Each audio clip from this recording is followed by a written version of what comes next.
বছর ধরেই চলছে বলিউডের তারকা দম্পতি ঐশ্বরিয়া রায় ও অভিষেক বচ্চনের বিচ্ছেদ জল্পনা।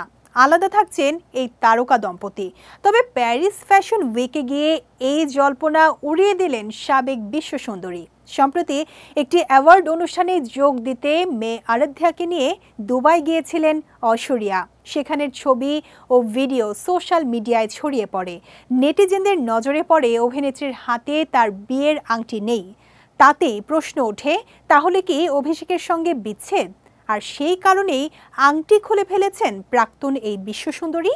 তবে প্যারিস ফ্যাশন উইকে সেই আগুনে পানি ঢেলে দিলেন অভিনেত্রী। ঐশ্বরিয়ার আঙ্গুলে দেখা গেল অভিষেকের পরানো বিয়ের আংটি।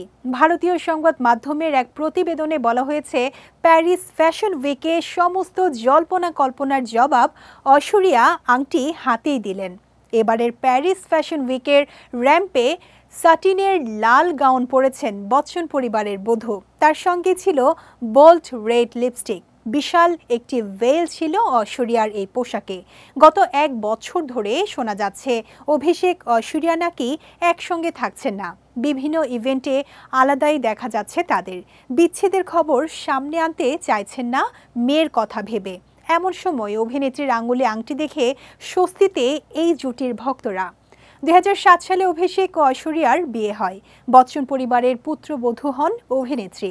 2011 সালের 16 নভেম্বর অভিষেক ঐশ্বরিয়ার একমাত্র মেয়ে আরাধ্যার জন্ম হয়।